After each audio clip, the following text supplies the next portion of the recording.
Great. So we will now, I hope you all had a rejuvenating break for sure and are ready to jump into our sixth and final session of the Board of Directors Workshop series, which is Entering and Working in the Longhouse. And now we will welcome back our presenter, Evey. But we will first look at the agenda for this final session. We will end promptly at 5 p.m. Eastern Standard Time, 2 p.m. Pacific Standard Time, which will also be done with a closing prayer by our presenter, Evey. So before we get started, just a few reminder instructions for the interactive and engaging participation during this session. You can definitely ask the question in the chat by selecting chat at the bottom of your Zoom screen and then typing your question or comment into the chat box. And you can also do reactions as well with the heart emojis or any other emojis of your choice. Again, the session will be interactive and immersive, and we ask that you download the images that were placed in the chat boxes and set it as your virtual Zoom background. To do so, you will download and save the image to your computer, and once saved, return to Zoom and click on the arrow next to Start Video and select Choose Virtual Background. And you'll click the little plus sign and that says Add Image or Video and choose the downloaded image from your computer and set it as your background and start your video. And if you require any further assistance, please place your query in the chat box and a staff member from NCUIH will assist you. So now we will turn it back to Evey. Welcome back, everyone. Our goal this afternoon, the remaining or the last session of this whole series, Board of Director training series, we're going to talk a little bit about American Indian and Alaskan Native concepts and approaches, perspectives and practices around leadership. And we hope to have a small engagement and incorporate cultural contexts, methodologies, and approaches in leadership. And we hope that you're able to bring that to the table and share some experiences in your journey. And then we're going to share some examples of leadership and create an inclusive stage for, again, peer-to-peer exchange. So next slide. Welcome to Longhouse. We welcome you all to our gathering on leadership in this virtual Longhouse. So we encourage you to take some time and envision what a Longhouse may look like and how it's used today. To pay our respect, let us share a little bit about this structure, its meaning, and how it contributes to leadership. Longhouses were traditional homes for many of the tribes that lived in the southern New England, New York, Pennsylvania, and New Jersey regions. The Iroquois people of upstate New York were among them. Longhouses were divided into sections for different families who slept and raised platforms, several of whom shared a fire in the central aisle. In an Iroquois longhouse, there may have been they estimate 20 or more families, which were all related through mother's side, along with the other relatives. And each longhouse had their own clan symbol, a turtle, a bear, or hawk, for example, placed over the doorway. Several longhouses constituted a village, which was usually located near water and surrounded by a fence of tall walls of trees. They were sharpened and logs for protection. The Iroquois people, the longhouse meant much more than just a building where they lived. That it was a symbol for many of their traditions of their society, and 5 nations formed the original Iroquois Confederacy. And these nations shared a territory they thought of as large longhouses. So the Mohawks, who lived in the eastern end of the territory, were keepers of the eastern door. The Senecas, who lived in the western end of the territory, were the keepers of the western door. And the Onondagas, they held the important role of keepers of the central council fire and the wampum. Representing the 5 nations later to 6 include the Tuscarora, and that's where the ventilation holes were created in the roof of each of the longhouse. So the Iroquois Confederacy is is believed to have been formed and founded by the Great Peacemaker at an unknown date, estimated between 1450 and 1660, bringing together 5 nations and into the area into what they call the Great League of Peace. So the other research shows that they suggested that the founding actually occurred in 1142. So there's some differences there. So each nation within the Iroquois Confederacy had a distinct language, territory, function in the league, with the addition to the Southern Tuscarora in the 18th century. So the league is governed by what they called a Grand Council, an assembly of 50 chiefs, or what they call sachems, and each representing a clan from each of the respective nations. So the Council of 50 rule on disputes. They sought consensus. The Confederacy didn't speak for all 5 tribes, which continued to act independently and form their own war bands. And around 1678, the council began to exert more power in negotiations with colonial governments, foreign governments. Places like Pennsylvania, New York, and the Iroquois became very good at diplomacy and playing off the French against the British as individual tribes, and earlier played, the Swedes and the Dutch and the English. So much has been said about this inspiration of the way they function, of this ancient Iroquois, what they call the Great League of Peace, implanting seed that led to the formation of the United States of America, and its representative democracy. So the Iroquois Confederacy, founded by, again, the Great Peacemaker, is the oldest living participatory democracy on Earth. So, so the Confederation of the original 13 colonies into the Republic was influenced by this political system, and developed by the Iroquois Confederacy, as were many of the democratic principles which were incorporated into the Constitution itself. The Grand Council of the Six Nations is an assembly of over 56 chiefs, or sachems. Okay, so these sachemships or chiefships are hereditary within a clan. When a position becomes vacant, a candidate is selected from among the members of the clan and raised up by a council of these leaders. The new leader, the chief, gives up his old name and is thereafter addressed by the title. So the seats on the council distributed among the 6 nations there's 14 from the Onondagas, 10 from the Cayuga, 9 from Oneida, 9 from Mohawk, 8 from Seneca Nation, and 6 from the Tuscarora. Now, the wampum was primarily used to make wampum belts, which you see on the screen on the left corner of the PowerPoint there. It's Iroquois tradition claims that it was invented by the great chief to console chiefs and clan mothers who lost family members to war. The wampum belts played a major role in condolence ceremony and in raising of new chiefs. The wampum belts are used to signify the importance of a specific message being presented. It's also utilized during treaty making, often involve the wampum belts to signify the importance of a treaty, an agreement, and understanding. So today, the longhouses are no longer used as dwellings, but they continue to be used as meeting halls and places of worship. So to the modern Iroquois people, the longhouse remains a powerful symbol of the ancient union and is important to many traditions.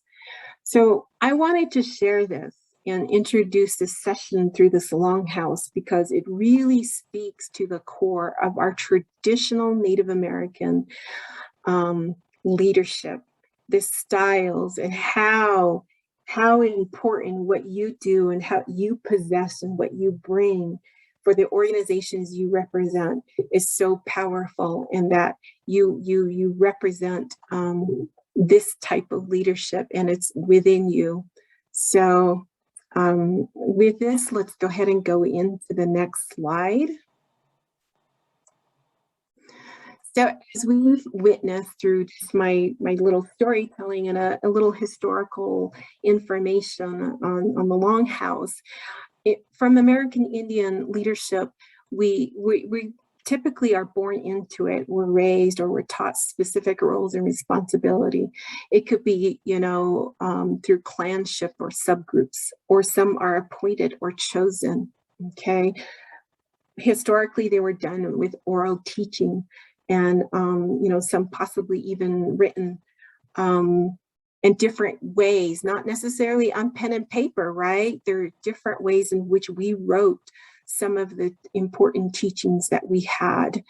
It could be on a feather, it could be on a stone, it could be on a certain way we lay cornmeal down.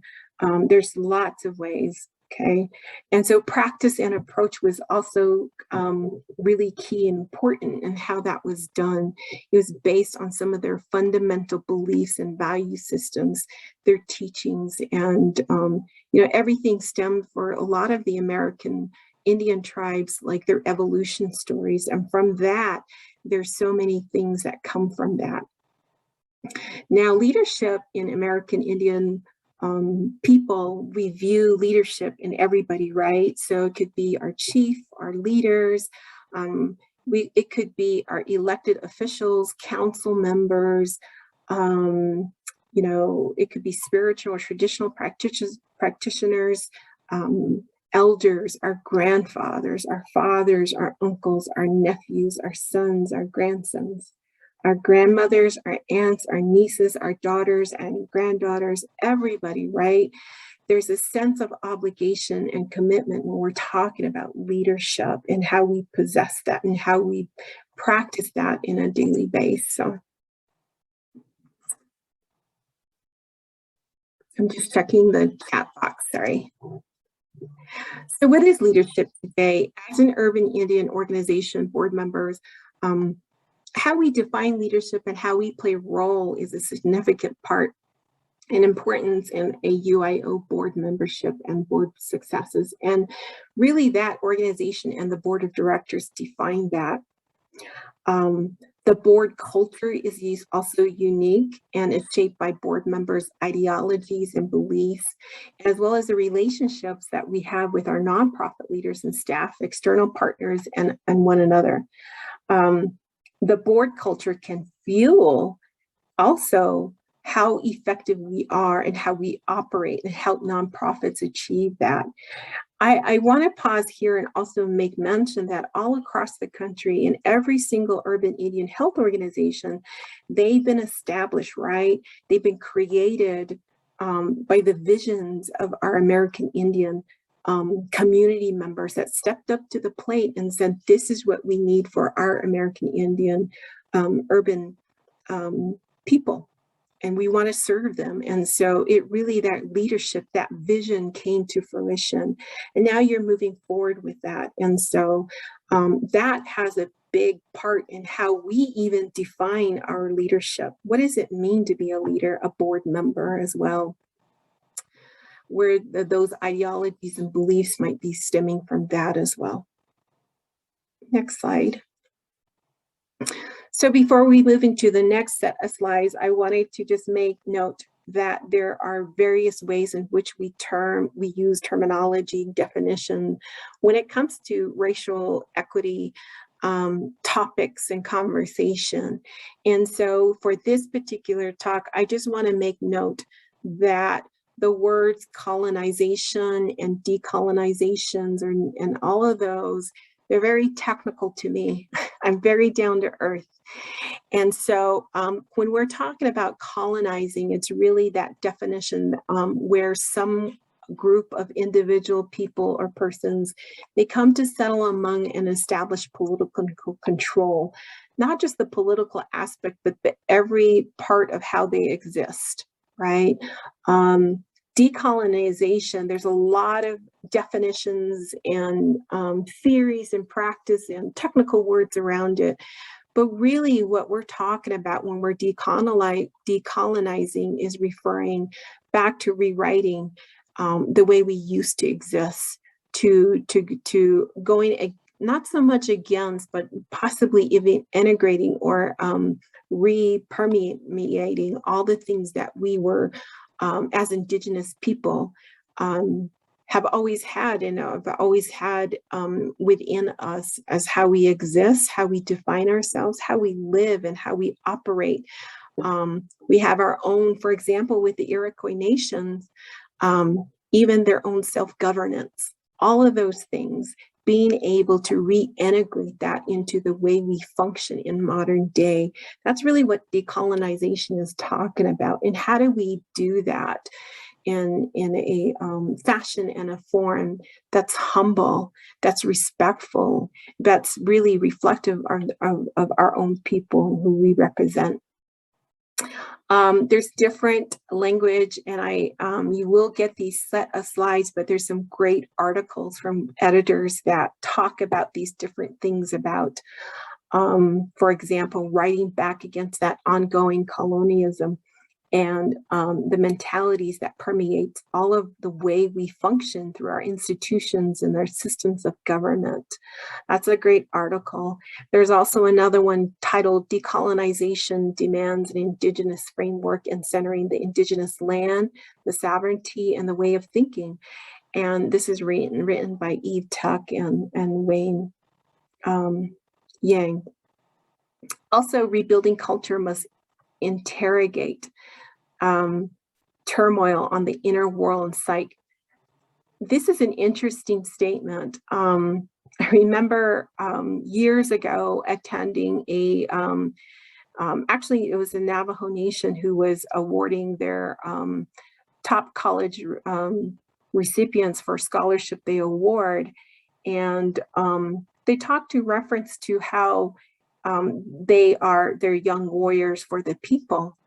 And that part of that, it was interesting, the speaker spoke to the young people, is that you are our warriors, that you have to know the enemy.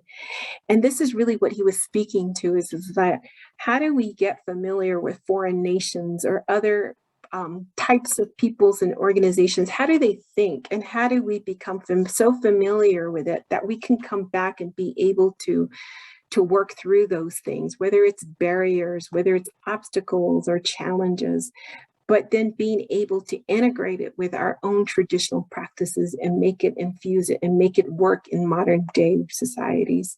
So there's a lot to talk about this particular slide, but I just wanted to make reference to these definitions. I'm not going to go into details with all of these, but there are the different articles that came out about this topic for your leisurely reads one of these evenings.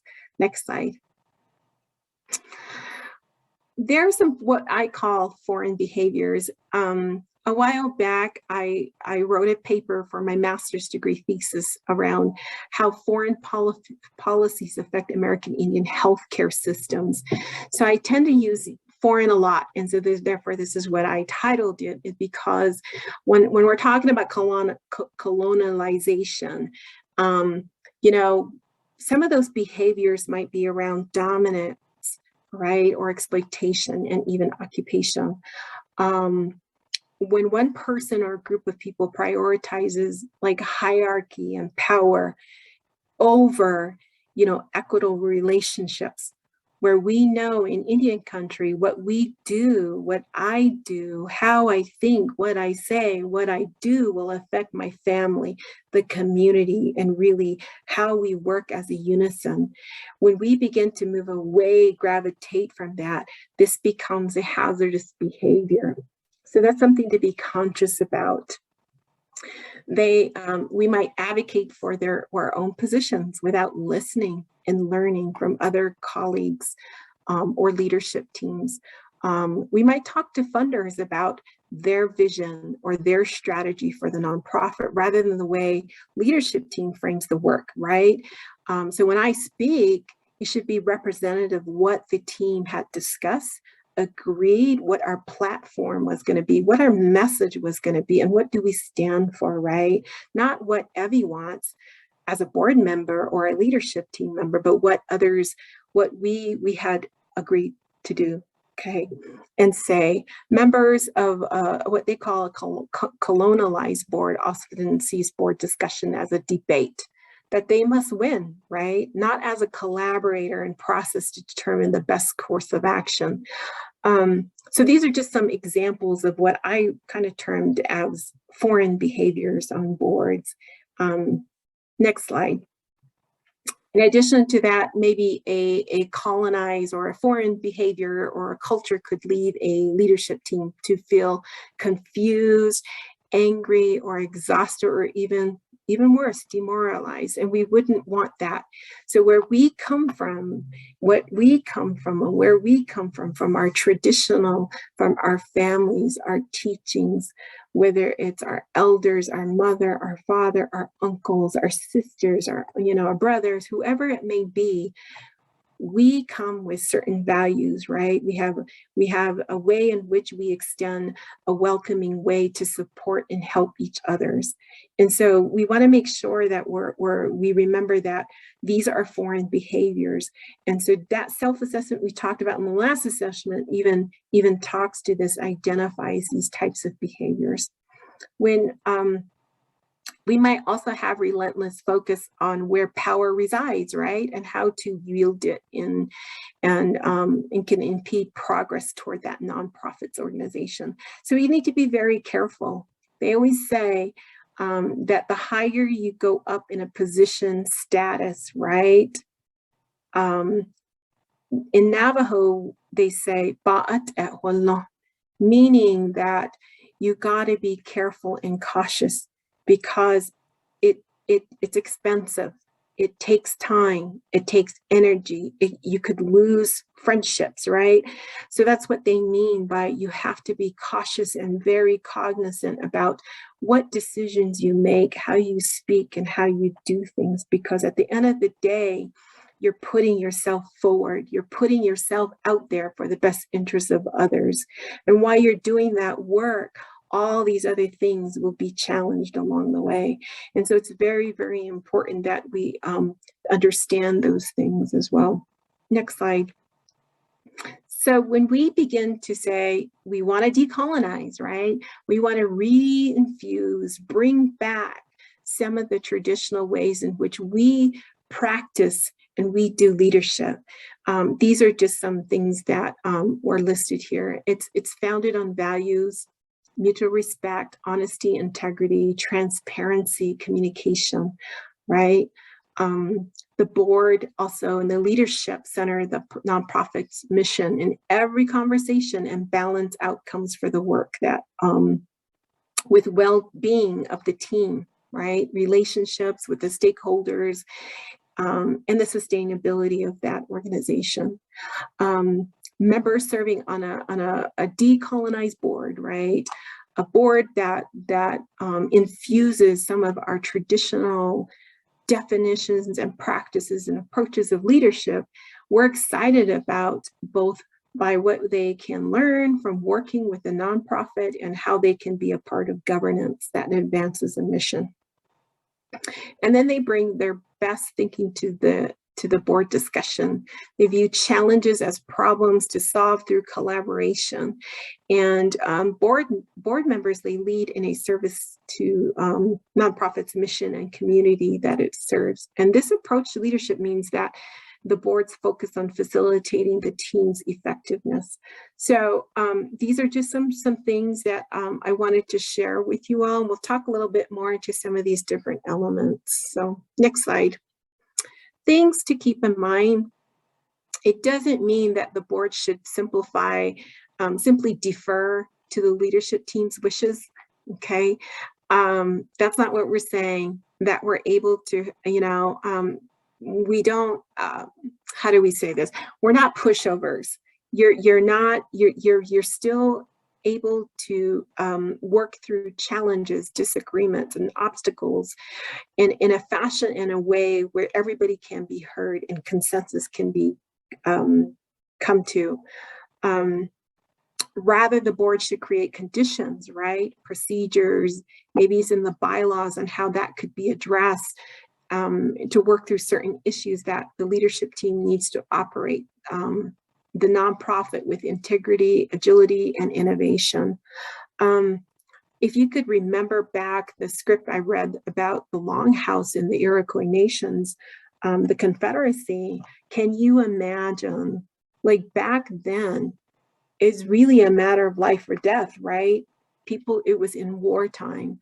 And so to have to be representative of your clanship, your tribe, was intense. And so I think we could reflect back on some of those things and bring to our modern day ways of leadership, and remember that we have a role and we have a responsibility, and to do it in a frame and an approach that is most reflective of number one, our value system, our belief system, and how we traditionally view leadership, and to carry ourselves in that fashion and manner.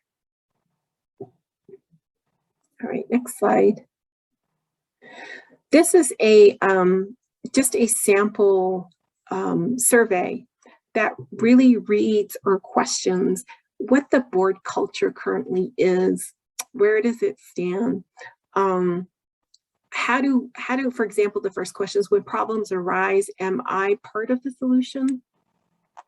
You know, something to do with self-reflection around conflict resolution and how you approach it, and integrating some ideas around that as a team, discussing it. Another question here is am I considering all voices in the board conversation? Another one is, am I generous with my networks when it's time for fundraising or board recruitment? Okay, our board encourages rest and reflection, you know, things like that. So you just rate it. And then one of the things is just a reminder to folks, this is individual. An individual board member would fill this out. Either your team core, I don't know if you all have secretaries, but someone in the group could designate an individual to tabulate the score sheets, and then as a group really discuss how you rated yourselves, and kind of discussing and creating ideas and a plan of action on how to remedy or create plans of actions where you might not fall into a pitfall as a group as well. Next slide. There are what they call liberating strategies, right? How do we get out of a situation where we don't want to incorporate foreign behavior in the way we do the board work we do as individuals and as a group? So we want to be a part of a solution. We want to lead with abundance, share the work, and engage productively in a process, and let the mission set the agenda. And that really comes from what the community, our staff, senior suite leadership, and you know, even looking at some of the reports that come from the organization itself that lends opportunities to set those agendas. We also want to reverse like traditional power dynamics, right? We want to bring in the way we used to do conversations about things that we may not agree on, and being able to, for example, in my community where we come from, if there's a disagreement or something is out of order, we build a fire. We come around that fire and we have a discussion about what is the situation at hand. What are some ideas and things we could do individually or as a family, as a community, and do those things. The other is sharing networks. Okay, and respecting the leadership team. That's really important too. And then value well-being. When we are not healthy in mind, body, and spirit, we can't help others. We can't be as productive in the moment, and being able to contribute to the best to our capabilities, right? So it's really important that not only for ourselves, but everyone around us, that we wish them and we encourage them and we want them to have a very well-balanced life, healthy, long life. So when we go back and we talked about assessments earlier, but one of the things that you can pull from that as a next step is to do a self-reflection. You know, those brief surveys and a simple reflection tools. We covered a few of those examples in the last session, but really taking that, the next important step is, as a committee, you know, synthesize the results of the survey or, you know, conversations or however you want to do focus groups, and facilitate a discussion with a full board, you know, talk through that and being able to derive to a place where you can agree on how to improve or how to become a board that maybe institute one element or one approach, one thought or one belief or one value system into the way we lead as a board of director. So there's lots of ways to do that, but this is really an important part. That part 2 is really important to do as a group. So again, we want to make sure that we create some time for discussing all of these things. High-level questions that could guide a board discussions about the survey responses, like what are our strengths, our assets? What are some opportunities for improvement? What surprised us? Okay, what goals should the board set to improve board culture? What is our current board culture? Only not of ourselves, but it would be interesting what we get even from, like, maybe the CEO and the C-suite leadership. How do they think of our board culture? Even getting that type of viewpoint is important and valuable. What is the action plan to address the outcomes of the survey, that self-assessment that we conducted? How are we going to address that and integrate it into how we operate, and we maintain it and we sustain whatever we decide to do? That's where that plan is important. Describing those strategies, who will lead it, lead the team, and then how do we track that we've accomplished a certain milestone? So really talking through that those are all important part and components of a plan, and going back and reassessing is really important. All right. So I am going to pause here, and I have so what I'd like for folks to do is to, I hope you all were able to download the picture that was dropped in the chat box. So if you could do that and turn on your video, we can go in. We were going to do breakout rooms, but we're small enough to actually have a conversation among this core group. So let's go ahead and do that. We can stop sharing and just turn on your cameras. Love your Hogan, people. Kyle, welcome. Nice to see you. Sarah's not there yet, but we can see her, Hogan. Thank you.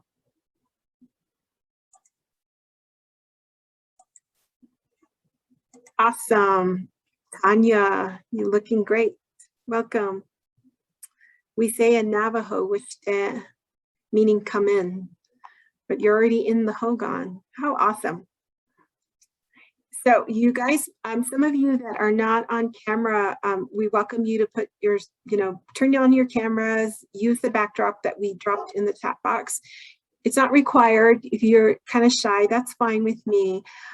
You can always enter your thoughts into the chat box. So let me go ahead and get started. So welcome to the Hogan, Ho-1, that's how we pronounce it in Navajo. And it literally means a place of home, okay? So this is where our ceremonies take place.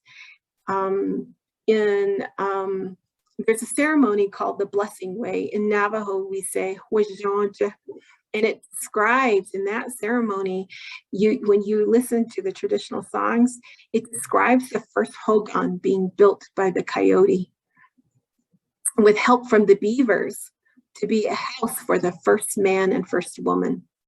So the talking God in Navajo, we call that Hashteyaltia, gave the coyote laws and instructions on how to build the first hogan, now known as the four-sticked hogan or the male hogan. So if you take a look at my background, I have the male hogan that's what I'm sitting on virtually. It's shaped a little bit different. What you guys are all sitting in virtually is the female hogan. It's circular, okay? So the poles of the first hogan are said to have been made of jewels, white shell, abalone, turquoise, and jet. After the poles were erected, they were named in the songs. The South Pole was called the Pole of Mountain Woman. And in Navajo, we say, the west pole of the pole was Water Woman, Twistan, and the North Pole for the Corn Woman, and that's not Dashkaistan. So the spaces between the poles were filled with grass and earth, and then the structure was sprinkled with cornmeal by the first man saying, "May my home be sacred and beautiful, and may the days be beautiful and plenty." So when you come into a hogan, the hogan sits, the door opening, it faces the east. And when you walk in, you might see what Sepp has in her background, a little fireplace there. Zipporah has a fireplace in the middle. And so typically you walk in and your first step goes to the left and you circle around the hogan. You always walk in the path of the sun, they say. So you go that direction. If you were in a ceremony, you're welcome to sit wherever you want, but typically men sit on the left side. As you enter the hogan from the east to the left, the men would sit, and the women would sit on the right-hand side. And so that's just representative of how the universe, there's a male and a female counterpart. And in Navajo, there's everything in between. And we're very open to all sexual orientation, I guess you could say. And so we welcome that. And that's just part of our religion and our creation stories as well. But we say, Wishtan, and this is our dwelling. The reason why I wanted to, I don't come from the Northeastern tribe. I come from Navajo, from Southwestern tribe. And I wanted to share my dwelling, one of my traditional dwelling. And these are places where we congregate. And I had shared earlier, when we have conflict or a situation, especially in traditional Navajo families, they literally will build a fire in the middle of the hogan. And the family comes in and they will talk about whatever it is, whether it's everything from land. It could be about livestock. It could be about ownership of certain things, or it could be conflict. There could be a marriage proposal, right? A young man's family might come and want to have a meeting with the woman's family they want to marry into, or the actual planning of a wedding ceremony, things like that. So ceremonies to be had. So these are things we do. And so I wanted to share this with you and open my home, one, to you all virtually, and open up the floor. And we talked, you all went through a series of training regarding board of directorship, all the different ways in which you can take some of these tools and implement into the way you lead and do the work that you do. What we wanted to do today is basically open up the floor and ask about your journey. Share a little bit about how you view and define leadership. If you feel comfortable, how your tribes and the people you represent define leadership and how you might incorporate that into your journey. So I'm going to open up the floor for you guys, and if you could share that, we would appreciate that. I'll pause here.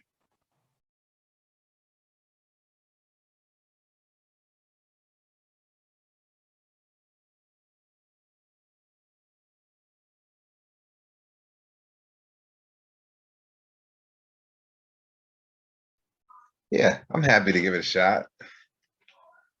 Hi, my name is Kyle Horman, and I am the president of the board of directors for Native American Lifelines Incorporated, which services Baltimore and Boston.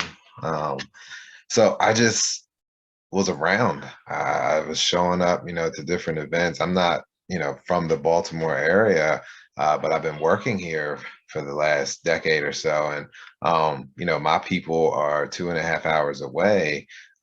So I found myself missing a lot of that community back home. So I was trying to find something over here, and I did. And talking to people, and the opportunity presented itself to join the board, and it did so. I had the time and energy to do it. And then it was right during COVID, and so that brought a whole new set of interesting challenges right then and there. Working through with everybody.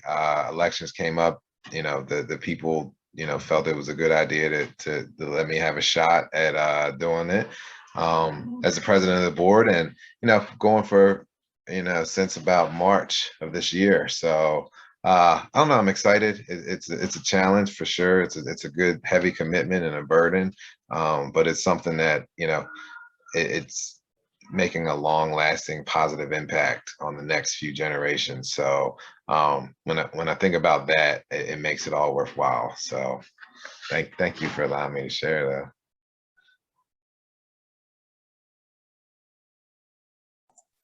Thank you, Kyle. Thank you for sharing your journey and how you were able to now lead as a president for the board of directors in your region.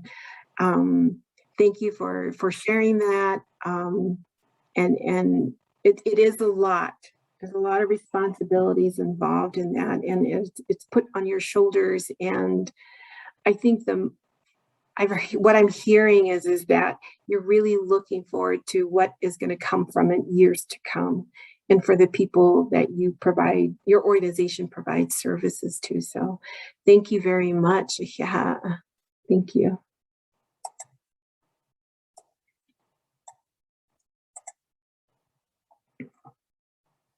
So I put the question in the chat box. How did you become a leader, a board member? Tell us about your journey. And then through this journey, what were the underlying things that were important to you?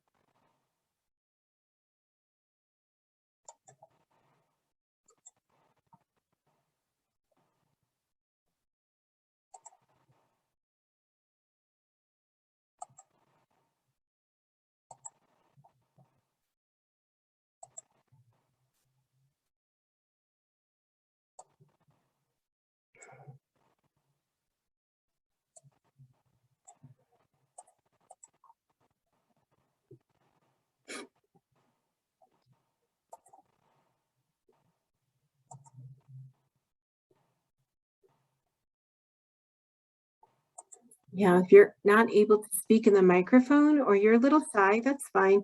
You can drop some thoughts into the chat box as well. One of the things that I know when a story was shared with me, and I'll share this with you all, I think it's important that at the end of the day, we're all human, right? And it can be a challenge in so many ways, because you're dealing with organizational type of movement, right? The operations and the regulatory aspects of it, accreditation, staff, and all of those things. There's a lot of moving parts constantly going. And sometimes at the end of the day, at the leadership, you as a leader, those we work with and those we serve and who we serve for, I guess, the population we serve, sometimes fail to forget that we're human. And I'm not an elected leader, nor I sit on any board, but one of the things that my grandfather, who was a traditional practitioner, told me one day, because even in my community, it's really difficult for some men to accept that women go into certain leadership roles.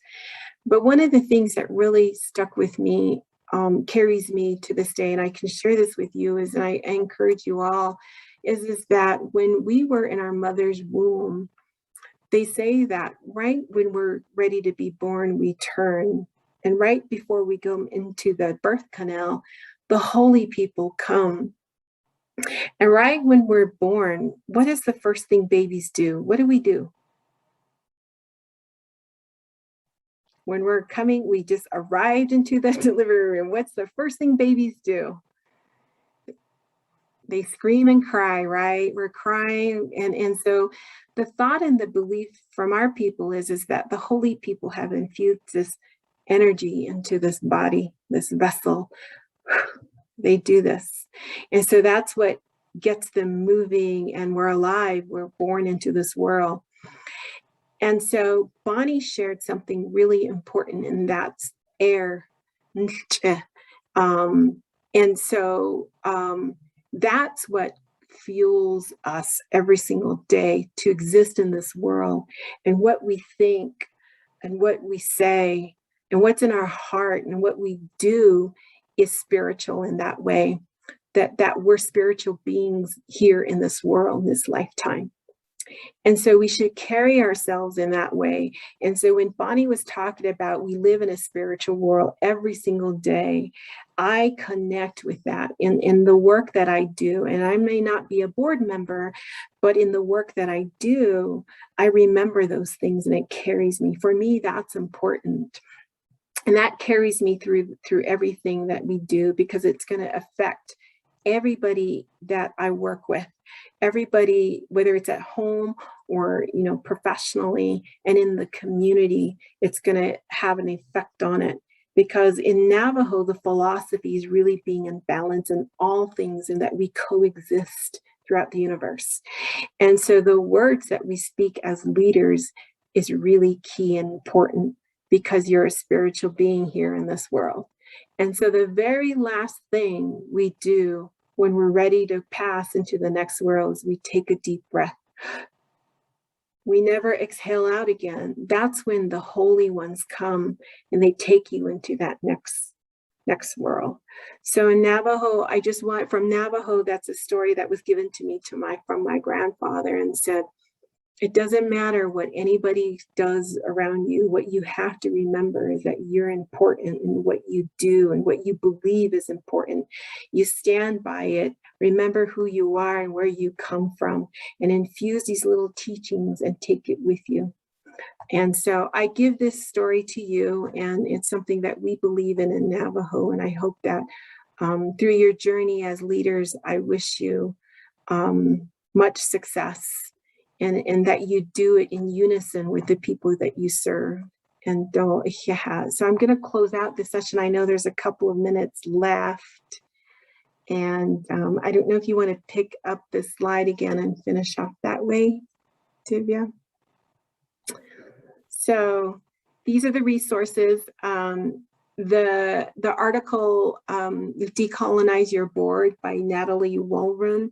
This is the basis of our PowerPoint and our conversation today. It's a great article.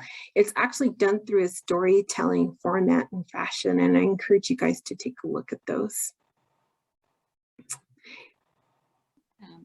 We have unfortunately come to the end of this wonderful discussion, and I know that we've had a lot of great things said, but we really appreciate you for joining us today for day 2 of the Board of Directors workshops. And we thank our wonderful presenters today, of course, Dr. Bonnie Duran, and of course, Evey. Yes, snaps all around, Kyle. We truly appreciate it. And we also appreciate all the celebration reactions, the hearts that we've been giving throughout the day. And again, we also appreciate Appreciate any feedback that you would like to provide. So we do have the QR code there, and we also will have it dropped into the chat box below our survey for this evaluation or for this session. So please complete these as they help us improve your experience going forward. We also have some upcoming events, which is the Community of Learning series, Charting Your Course, Navigating Funding Streams to Support Your Health Programs, which occurs on November 3rd and 16th from 2 p.m. to 3 p.m. Eastern Standard Time. And they are applying Indigenous data collection evaluations to increase behavioral health grant funding, and the CEDAR branch, which is strategic planning for community advisory boards. So we'll just close out this session with a prayer from Evey, and we will move on with our day. All right. Yeah, Kodoni nani tsutisen. Shidiende enohlini ko not baya atke do ko not ani dan lil hi kaigi na habik itno bene ya atat etolel benahat ya atat etolel to alskuja ha at ishi yadne yanda zinigi ba aton nil don jolke do kato behad do nil ye nacho inana daltolel dibe shutsutzen shanda do lel what edole dibe nacho vision hasli do vision hasli.